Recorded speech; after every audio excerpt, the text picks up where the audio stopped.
Few games can boast a reputation quite as fascinating as NieR Automata. Released in Japan on February 23, 2017, and a few weeks later in Europe and North America, the game seemingly appeared out of nowhere and took the gaming world by storm. It quickly became a fan favorite, earning both critical acclaim and commercial success, but perhaps the most surprising aspect of its rise was where it came from. Its predecessor, NieR, known as either Replicant or Gestalt depending on the version, was generally regarded as a good game and has since become a cult classic. However, at the time of its release, it was also a commercial disappointment. As a result, Square Enix had little reason to believe that a sequel would become anything more than another niche title appreciated primarily by fans of experimental storytelling and unconventional game design. They were spectacularly wrong. NieR Automata became a major success, transforming the franchise from a cult series into one of Square Enix's most famous properties. Its influence spread far beyond its own community. The game's imagery and characters appeared in numerous crossovers, demonstrating an unusual ability to adapt to widely different settings while maintaining a distinct identity. From Final Fantasy XIV and Soul Calibur to Rainbow Six Siege, Nike, Stellar Blade, and countless other collaborations, 2B seemed to be everywhere, pun intended. The game's popularity also extended beyond gaming itself. Cosplayers around the world embraced its characters, helping turn 2B into one of the most appreciated video game protagonists of the modern era. And yes, there is another side to the game's cultural impact. Let's just say that if internet culture is any indication of popularity, NieR Automata left a mark so large that it arguably became one of the defining gaming franchises of Rule 34 culture, rivaling even some of the biggest names in the industry. I'm also sure it rivaled Overwatch on websites that provide content for cultured people. But why? I've always wondered what exactly transformed this game into such a phenomenon. Was it the story, the characters, the philosophical themes, the soundtrack that deservedly won Best Score in Music? Or was there something deeper hidden within its design? What was the spark that allowed a niche franchise created by an eccentric visionary to become one of the most influential games of the late 2010s? My name is Henry Hoffman Myers, I'm your humble hex grid scientist, and today we arrive at the final chapter of our NieR Retrospective and Analysis. If you enjoy this kind of content, don't forget to like, share and subscribe. Every subscriber helps the channel grow and I genuinely appreciate your support. Now then, let's begin.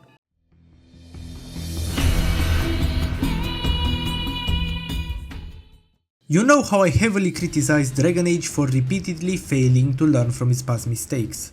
And I'm happy to state that the same cannot be said about NieR Automata. By almost every standard, Automata is a proper sequel. It takes the core systems established by Replicant and improves upon them dramatically. The combat became completely fluid, brushing aside many of the inconsistencies that plagued the previous title. Gameplay is fast, responsive, visually impressive, and surprisingly diverse.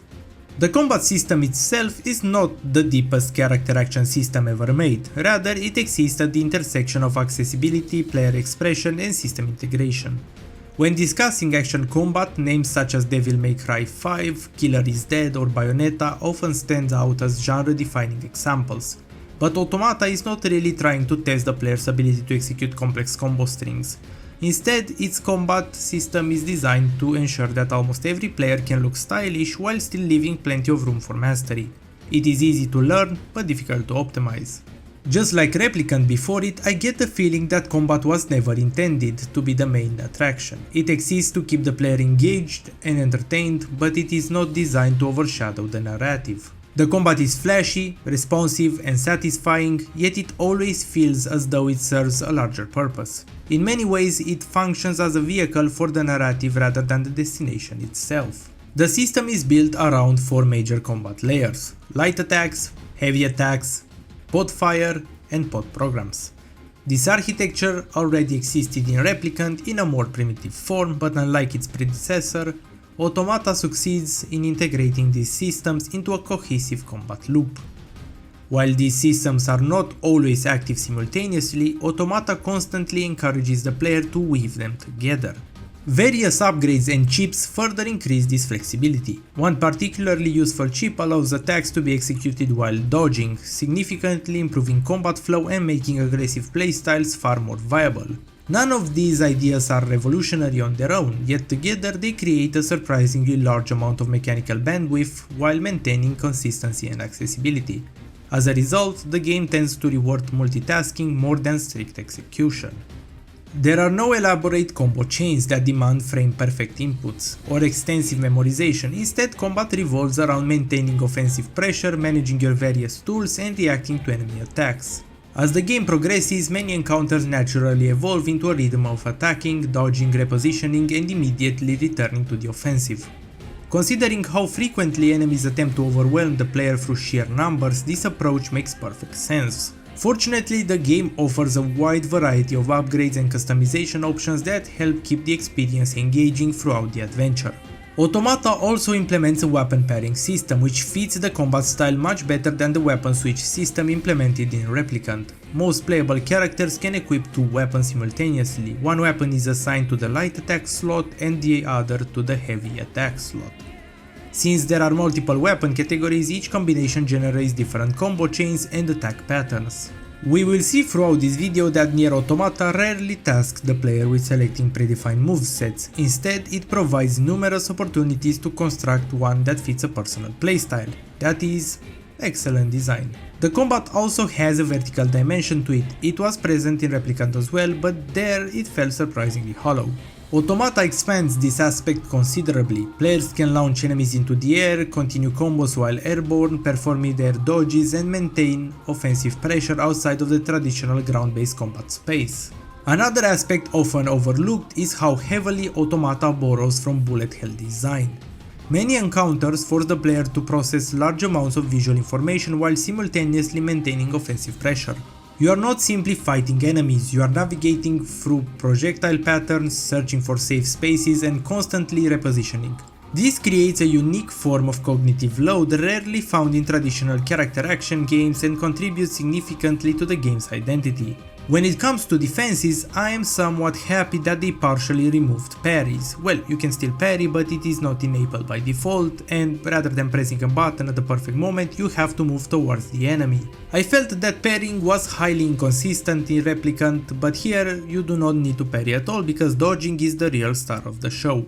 Learning to perfectly dodge is one of the most important skills in the entire game, and this is where I want to highlight something that I consider extremely important and surprisingly rare in modern games: audio and visual feedback.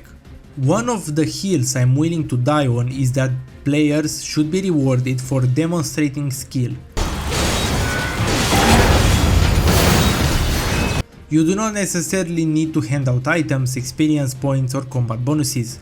Sometimes visual and audio gratification is absolutely enough. A perfect dodge in Automata is visually impressive, it looks fantastic, and when paired with certain upgrades, it becomes even more stylish. More importantly, it transforms defense into offense. The player is no longer avoiding attacks simply to survive, they actively seek opportunities to exploit incoming attacks and immediately regain momentum. This creates a powerful incentive to improve. Players want to perform perfect dodges not only because they are effective, but because they feel satisfying. Another excellent example of this design philosophy can be found in Stellar Blade. I also feel like animation cancellation receives substantial improvements. One of the most off-putting aspects of Replicant was how clunky combat often felt. Automata improves this considerably, although it is still far from perfect. The number of times I felt that an attack should not have connected was drastically reduced. There is a much greater sense of control over your character. However, enemy attacks still possess strong tracking properties, which means that perfectly dodging remains the safest and most reliable defensive option. There are also some strange interactions I noticed. For example, if you transition from an aerial attack into a grounded one, while an enemy is already committed to an attack animation, you often take damage rather than interrupting the enemy. This can occur even when visually it appears as though you landed directly on top of the target, rather than inside the path of its weapon. It is a small issue, but one that feels unintuitive. Jumping into the air should be an effective way to regain offensive initiative, and moments like this can feel unnecessarily frustrating. There is also a broader issue hidden beneath the combat's accessibility. Because dodge invulnerability is so generous, many encounters eventually become solvable through the same universal answer: dodge through the attack and continue attacking. While this makes the game approachable and keeps combat flowing, it also reduces the importance of learning individual enemy behaviors. Compared to games like Bayonetta or Devil May Cry, mastery often comes from refining execution rather than developing a deep understanding of enemy movesets. Still, the player has numerous safety nets, and one of the best decisions PlatinumGames made was removing Replicant's restrictive mana system.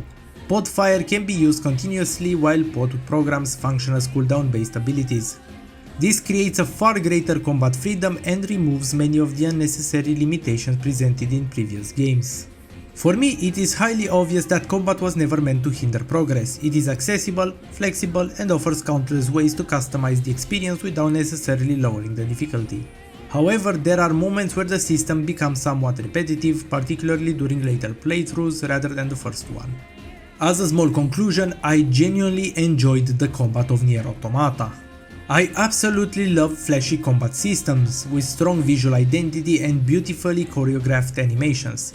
2B genuinely feels as though she is dancing while fighting, and every weapon class possesses a unique artistic flair.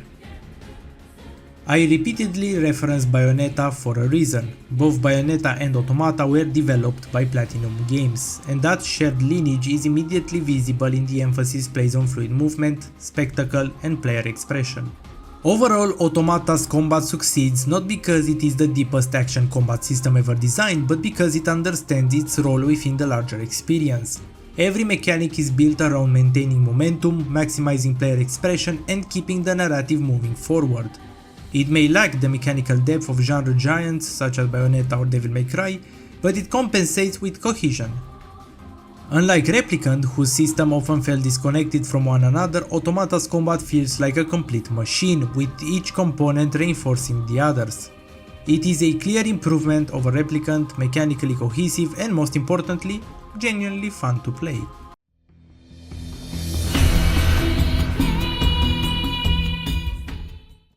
Bullet hell is a subgenre of shooter games in which the primary challenge comes not from defeating enemies, but from navigating through extremely dense patterns of projectiles that fill large portions of the screen.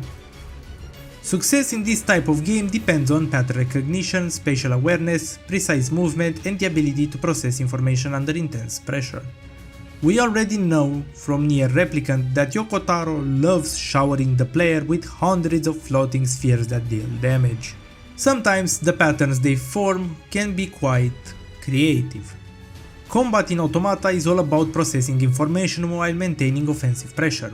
With sufficient knowledge and mastery, downtime can be reduced to almost zero, allowing the player to remain on the offensive constantly. However, when it comes to bullet hell design, I do not believe its core philosophy can simply be transplanted into any genre. Bullet hell mechanics are highly specialized and function best within a very specific design environment. Let me explain. In traditional bullet hell games, the relationship between the player's hitbox, the projectile hitbox, and the visual representation is extraordinarily precise. In many ways, the precision is the entire point of the genre. Take Touhou Project as an example. The player's actual hitbox is tiny, often only a few pixels wide, and located near the center of the character. The visible sprite may be 30 to 50 pixels tall, yet only a tiny fraction of that space is actually vulnerable. This creates the illusion of impossibility. Projectiles may appear to graze the player's hair, weapon, clothing, or decorative effects without causing damage. The screen often looks completely flooded with bullets, but hidden within the chaos there is a safe path. The player learns to trust the rules. If they are hit, it is because they made a mistake. That trust is one of the foundations upon which the entire genre is built. NieR Automata, however, is not a bullet hell. It is an action RPG developed by a studio known primarily for character action combat. As such, the player's vulnerable area is not treated within the same degree of precision. The game evaluates collisions around an entire combat model that is constantly moving through complex animations. This works perfectly well when the game behaves like an action RPG. In fact, one of the things I praised earlier was the substantial improvement in combat responsiveness compared to Replicant. When fighting enemies in traditional action combat scenarios, I rarely felt cheated by the game's hit detection. NieR is also well known for one thing above all else: perspective shifts. I deliberately avoided discussing camera transitions during the replicant episode because, although they were present, they felt relatively primitive. Outside of a few puzzles and isolated moments, they contributed little to the overall gameplay experience. Automata, on the other hand, is quite different. The perspective shifts are more frequent, more ambitious, and far more integrated into the game's design. We will discuss them in detail later because they deserve an entire chapter of their own. For now, however, they create a problem. When the game suddenly transforms from a character action game into a bullet hell, I naturally expect it to follow the design rules of a bullet hell. But it doesn't. Automata borrows the visual language of the genre without fully embracing the precision that makes the genre work. Traditional bullet hells ask the player to trust the hitbox, Automata asks the player to trust the dodge button. And that distinction is extremely important. The bullet hell sections are not inherently bad, quite the opposite. Many of them are visually spectacular. The scrolling backgrounds during flight sequences are beautiful, and the mission involving large-scale assaults possess tremendous artistic and production values. The problem is not the presentation, the problem is the volume. By the second and third playthroughs, the game becomes increasingly obsessed with filling the screen with projectiles. Individually, these encounters are not particularly difficult, but over time they become exhausting. There is a fine line between creating pressure and creating visual noise, and Automata occasionally crosses that line. And honestly, I could forgive that. I could simply accept it as one of the game's eccentricities. But then the game throws an entire new mechanic into the mix. And that is where my patience begins to wear thin.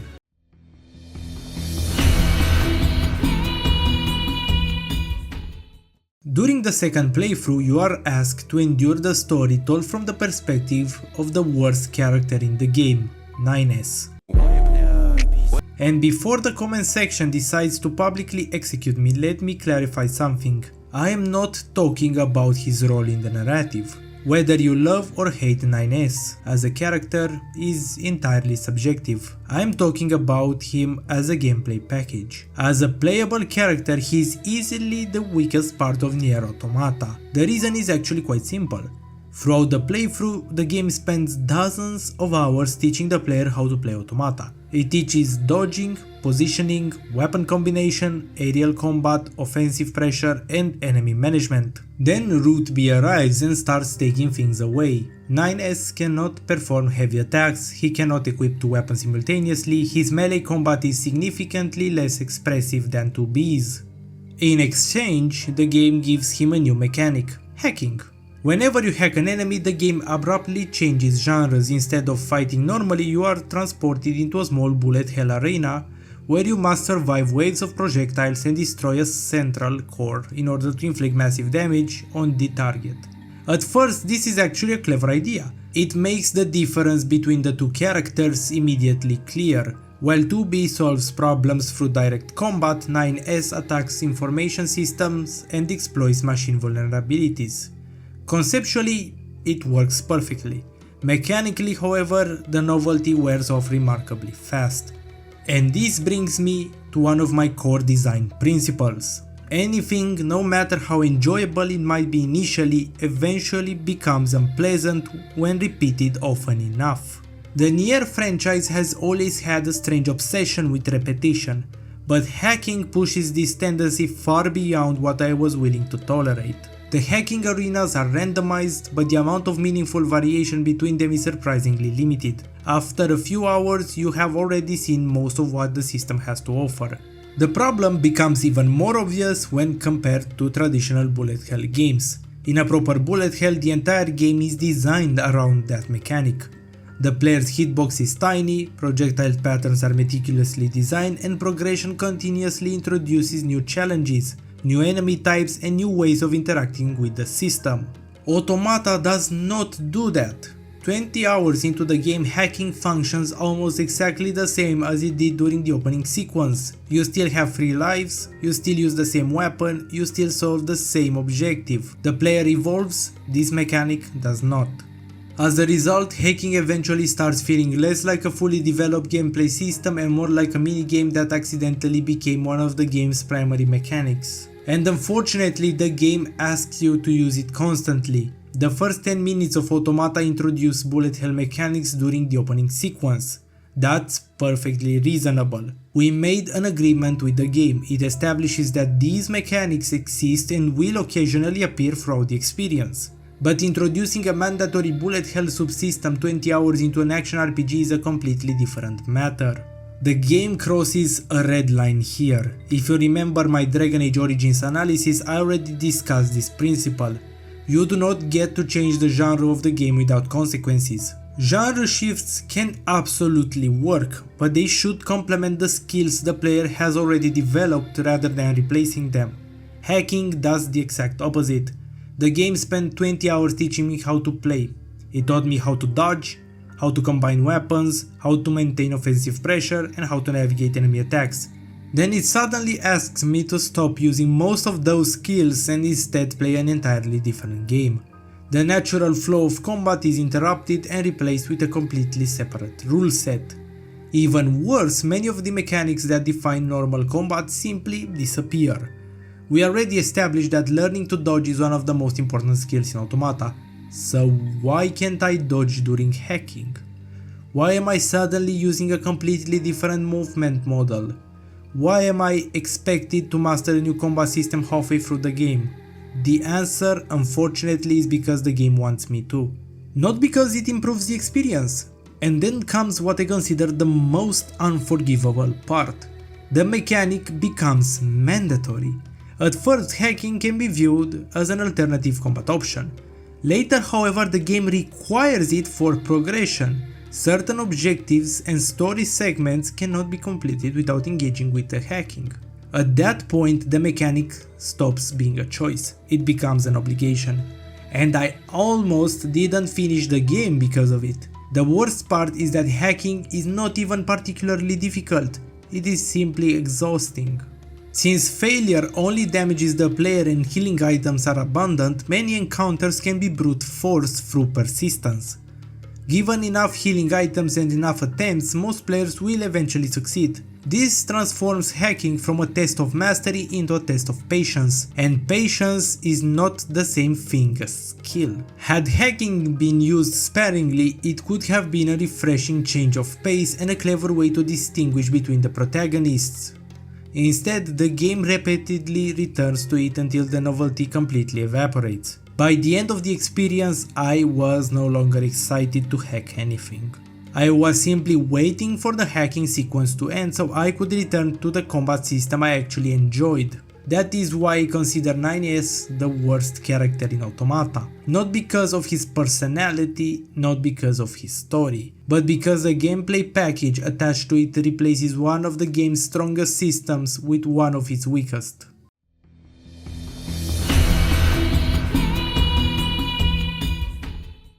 One of the core ideas I discussed during my analysis of NieR Replicant was that the game constantly gambles with the player's patience. The gamble is actually quite simple. Yoko, Taro and the team behind NieR Automata repeatedly ask the player to tolerate frustrating mechanics, repetitive content, unusual design decisions and moments of outright annoyance in exchange for a future emotional payoff. The assumption is that the player will remain invested long enough to eventually receive the payoff. The question is, does the gamble actually work? Unlike Replicant, I am not entirely convinced that it does. In fact, if achievement statistics are indication, the gamble appears to fail more often than it succeeds. Depending on the platform, only around a third of players reach ending A in Automata. Even fewer reach ending C and D, which are generally considered the point where the story truly reveals its hand. Only 17% of the players see the final ending. Replicant follows a very similar pattern. Only around 40% of players reached ending A, while roughly 27% continue to ending B. This creates a fascinating paradox. Yoko Taro's games are widely praised for their endings, their revelations, and their emotional payoffs. Yet most players never reach them. His games are masterpieces for the people who finish them. The problem is that a surprisingly large number of players never do, and that is where the gamble begins. Automata implements the same sequential ending structure found in Replicant. As I explained before, games with multiple endings generally use flag systems, score systems, or hybrid systems to determine which ending the player receives. NieR does something different. Its endings are sequential. This means that if you want to experience the full story, you cannot simply make different choices, you must keep playing, and that is a huge gamble.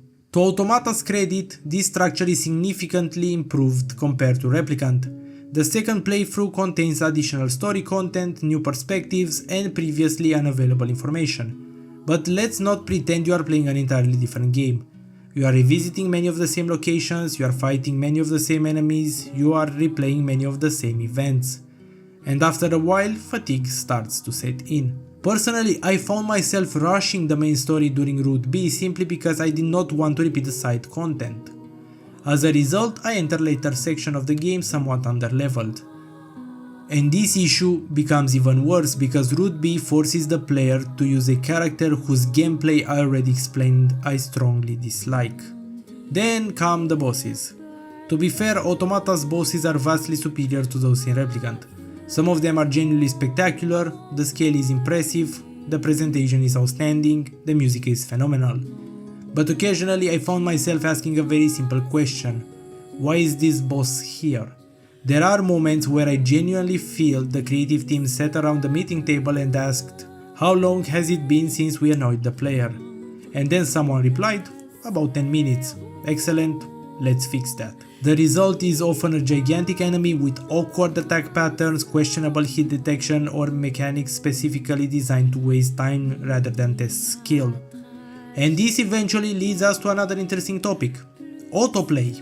Yes. At a certain point before an important event in Route C, I finally caved in and let the game play itself. The fact that Automata includes an autoplay mode is fascinating because it indirectly acknowledges something about the combat system. There are moments where the game seems less interested in testing the player's abilities and more interested in simply making sure they remain present long enough for the next story beat. But perhaps the best example of this philosophy can be found in the save system. You are already familiar with saving from Replicant. Thankfully, Automata improves things considerably. There are more save points and significantly more freedom overall. That is a genuine improvement. However, the game still contains extremely long narrative and combat sequences where saving is disabled. These moments are usually visually stunning. For example, the battle involving the large cruiser being attacked in the background is one of the most impressive spectacles in the entire game. The atmosphere is incredible, the music is incredible, the presentation is incredible, until you die. Because then you have to start over. Surprisingly, I do not actually hate this design choice, at least not initially. The reason is simple: Automata is honest about it. The opening section of the game is a long sequence without checkpoints. If you die, you restart completely. Many players hated this introduction. I actually think it's quite brilliant. Not because it is fun, but because it establishes expectations. The game immediately tells you, this is how I work. Fair enough, the problems appear later. Imagine you have 10 healing items. You enter a 40-minute combat sequence. You struggle, you use all 10 healing items. You reach minute 38 and then you die. When you restart, those healing items are gone. Forever. You begin again with fewer resources than before. The challenge itself has not changed. Only your chances of overcoming it have. And this is where I fundamentally disagree with many of the game's defenders. Whenever these mechanics are criticized, the response is usually, the game is supposed to be difficult. And I completely disagree. NieR Automata is not Dark Souls. More importantly, punishment is not the same thing as difficulty. A difficult game challenges the player's skill. A punishing game challenges the player's patience. These are not the same thing. If that 40-minute sequence were divided into two 20-minute sections with a checkpoint in the middle, the challenge would remain exactly the same. The player would still need to overcome the same enemies, the player would still need to demonstrate the same level of skill. The only thing that would disappear is the unnecessary repetition. And that is ultimately what I believe lies at the heart of many of Automata's most controversial design decisions. The game repeatedly spends the player's patience. It asks them to replay content, it asks them to tolerate awkward mechanics, it asks them to repeat long sequences, all in the pursuit of a future payoff. The problem is that many players never reach that payoff. Looking at the completion statistics of both Replicant and Automata, a substantial percentage of the audience simply leaves before the game reveals what it was building toward. And honestly, I understand why. Because Yoko Taro's games are not simply gambling on whether the ending is worth it, they are gambling on whether the player will still be sitting in front of the screen when the ending finally arrives. Judging by the completion statistics, a lot of players eventually walk away from the table.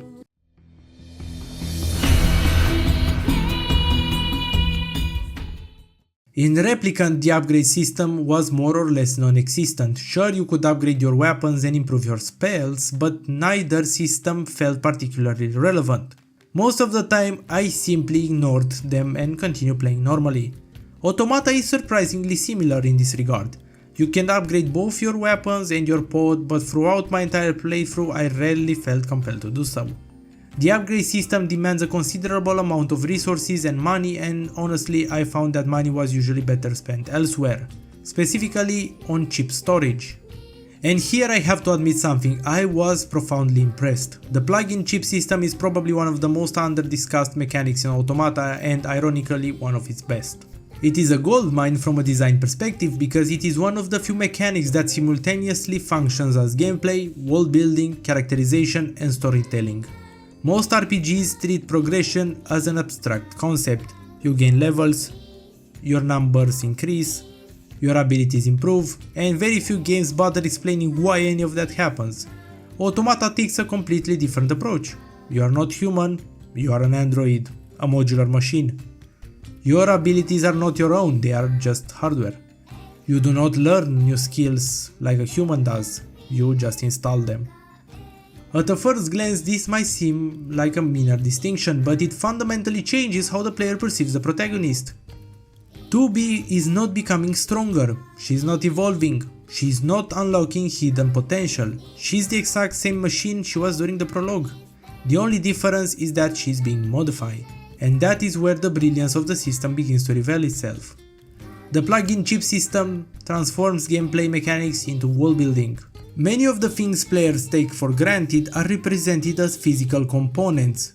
Damage numbers, minimaps, auto-healing functions, UI elements, lock-on systems, all of these are actual pieces of hardware.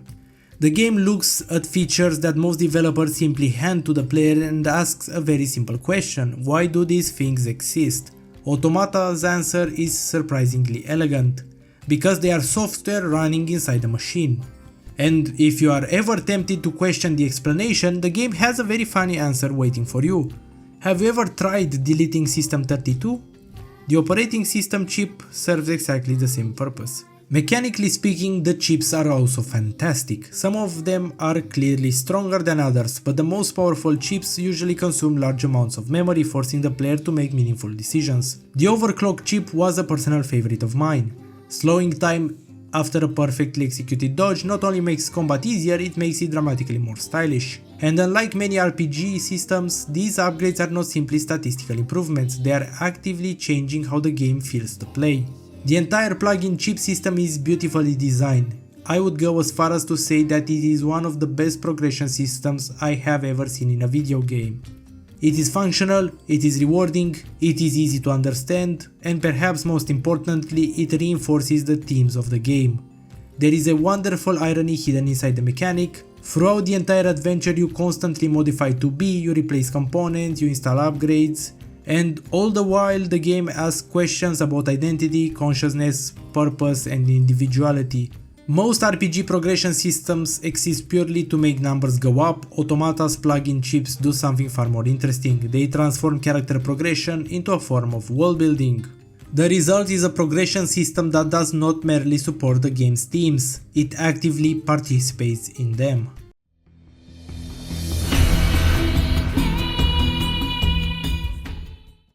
I didn't really touch on this subject during my analysis of NieR Replicant because back then it felt more like an isolated gimmick than a coherent design philosophy. But as I already said multiple times throughout this documentary, Automata is a proper sequel. Almost every interesting idea introduced in Replicant has been refined, expanded and integrated into a much larger design. The perspective shifts are no exception. Most people don't realize just how important the camera is when designing a video game. Different genres almost always imply different camera systems. First-person shooters, character action games, side-scrollers, isometric RPGs, each one uses a camera that complements its mechanics. Sometimes changing nothing but the camera is enough to completely alter the player's perception of a game. The Rune Factory series is a perfect example of this. This is why I can praise Automata's camera system without the slightest hesitation. The camera is no longer a gimmick, it becomes one of the fundamental systems holding the entire experience together. Throughout the game, the player seamlessly transitions between a traditional character action game, a side-scrolling platformer, a top-down dungeon crawler, flight sequences, and of course bullet hell encounters. Now you may be thinking, didn't you spend the last few chapters arguing the games shouldn't suddenly change genres? Yes, and I stand by that statement. It is a hill I am perfectly willing to die on. But changing the camera is not the same thing as changing the game. A different camera merely suggests a different genre. It does not automatically become one. As long as the underlying mechanics remain familiar, Automata isn't actually becoming a side-scroller or a top-down shooter. It is merely borrowing their visual language. In other words, the game is cosplaying as different games.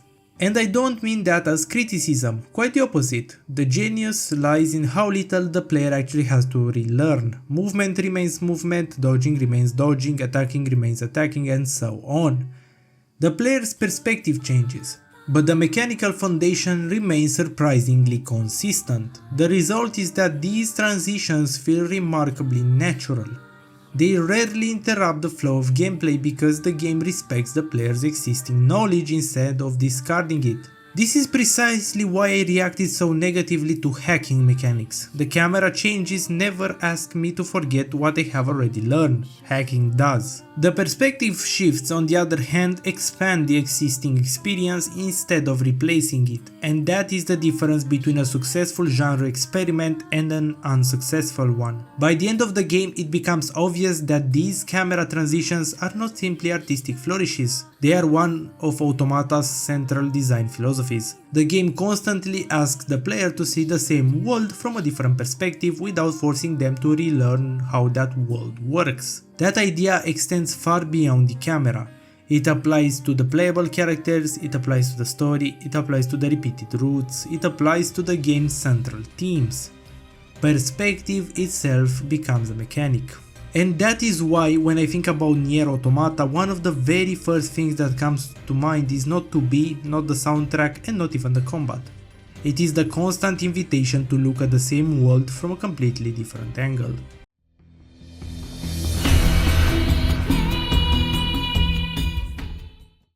So, after spending dozens of hours dissecting every mechanic, every system and every design decision, we can finally return to the question we asked at the very beginning. Why did NieR Automata become such a phenomenon? It certainly wasn't because it has the deepest combat system ever made. It doesn't. It wasn't because of its RPG mechanics, there are far better progression systems out there. It wasn't because of its bullet hell mechanics. Dedicated bullet hell games execute those ideas with a far greater precision. And it certainly wasn't because every design decision was well thought out. Quite the opposite. Some of the mechanics we've discussed throughout this documentary are, in my opinion, genuinely poor. The hacking system overstays its welcome, the repeated playthroughs ask far too much of the player's patience, some bosses feel intentionally annoying rather than genuinely challenging, the game occasionally mistakes repetition for depth and punishment for difficulty. Looking at the completion statistics, I don't think I am alone in that assessment. A remarkable number of players simply never reach the parts of the game that people praise the most. So why does Automata continue to be celebrated almost a decade later? Because individual mechanics were never the point.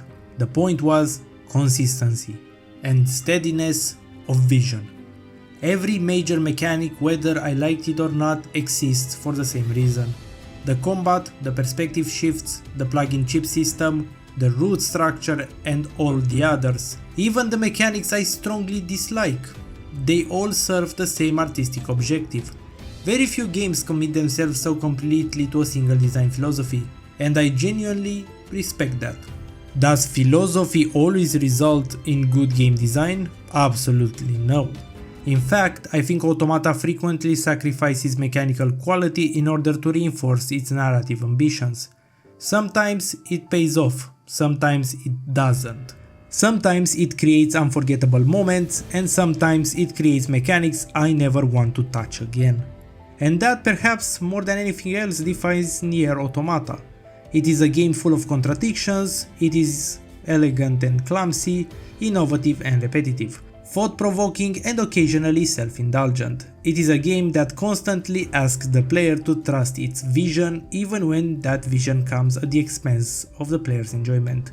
Sometimes I accept this trade, sometimes I don't, but I never doubted that there was a vision, and perhaps that is why people still talk about this game today. Not because it is perfect, but because it dared to build every mechanic around a single philosophical idea, even when doing so made the game objectively worse in certain areas. I don't think NieR Automata is a masterpiece of game design, I think it is a masterpiece of artistic direction trapped inside a game that occasionally gets in the way of itself, and somehow that was enough to make it unforgettable.